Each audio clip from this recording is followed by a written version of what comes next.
Hello and welcome to Footsteps. I'm Rachel. And I'm Sarah. This week we're going to look at Thomas.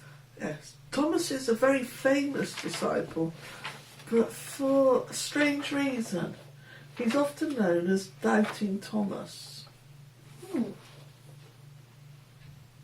wonder why that is. Perhaps we'll find out. I've got some statements and I want you to tell me whether they're true or not. Outside it is raining like lollipops. I doubt whether that's true. I have a purple dog. I very much doubt that's true. She has had a pink tail before. Yes, I do know that. Jesus is God's son.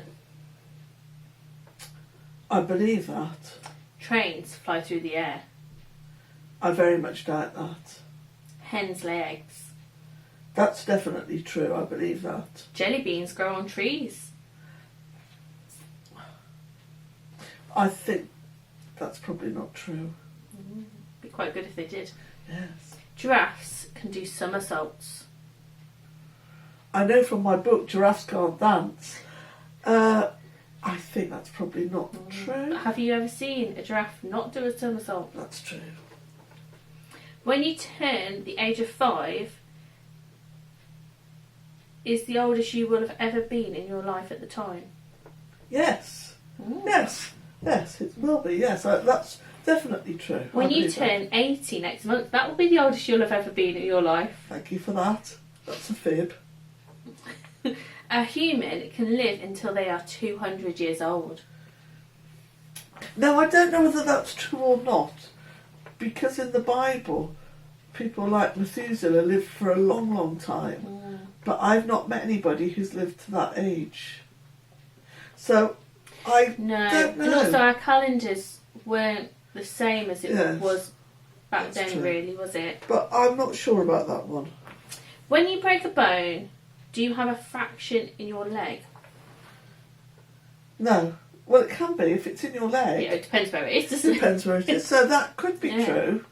Polar bears spend 90% of their time dancing. Who knows? Mm. Who knows what polar bears get up to? The last one, Jesus is alive. Yes. So some of those were definitely not true. Yes. Some of those could have been true, like the polar bears. We And don't the jelly know. beans on trees. Well, I'm not sure about that. And some of them about Jesus is alive is definitely true. So we've got ones that are... Yes. Yeah. No, so some of those were quite outrageous, weren't they? Yes. And sort of we figured out, like you've just said, some of them we definitely knew were true. How did we know some of them were definitely true, though? Life experiences. Because sometimes things are on the news. We've had recently fake news, so we don't really know everything that's true. I was thinking, there are times when people tell us things and we're not quite sure whether it's true or not, and it's called doubt. So if we're not undecided, it's called doubt, isn't it? So today we're going to think about doubts and things that we're not quite sure about.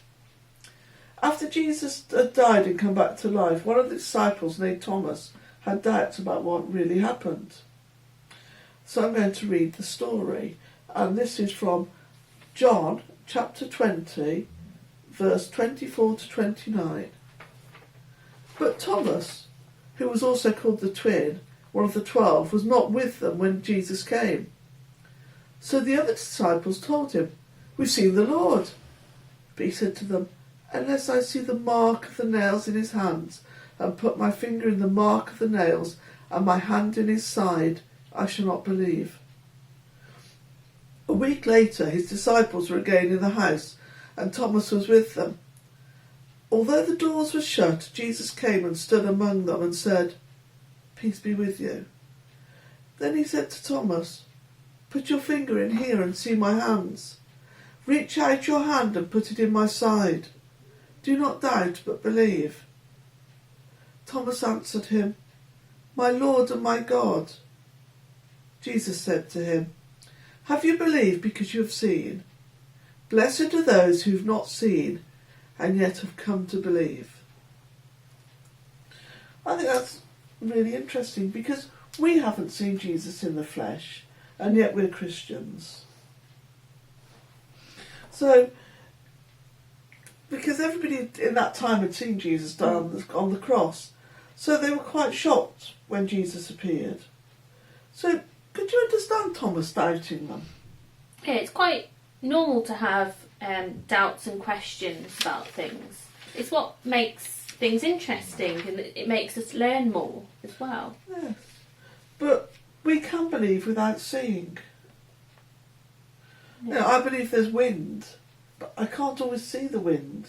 I can feel it. Yes. So I can't see God or Jesus in the same way as the disciples did, saw Jesus. But like wind, and you can see the effect on the trees, we can see the effect of Jesus in our lives. So you have to have faith. Mm. And faith is confidence or trust in something or someone.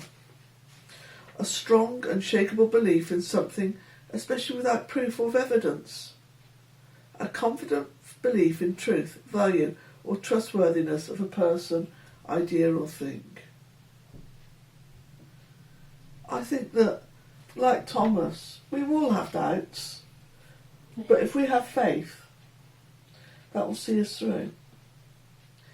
Now, to be Christians, we've got to be fit for purpose. Yeah. And that's spiritually fit, so we need to say our prayers, which we've looked at, and we need to read the Bible, and we've been doing that every week. But what would be good would be physically fit. Yes. So, what sort of things would you like the children to do this week? So it'd be nice if you walk through nature. So go for a nice walk with friends or family, Yes. and you can see how God is around us and Jesus is around us. Have a look at the wind, see the effects of that, and then think about Jesus and how he affects our lives. See what he's given us, what God has given us, and Jesus has taught us to look at the plants and the animals around us. Yeah, so go for walks Yeah. in the garden, Yeah. get some fresh air. Mm. That's what we'd like you to do this week. Yeah. And we'll see you next week. Bye.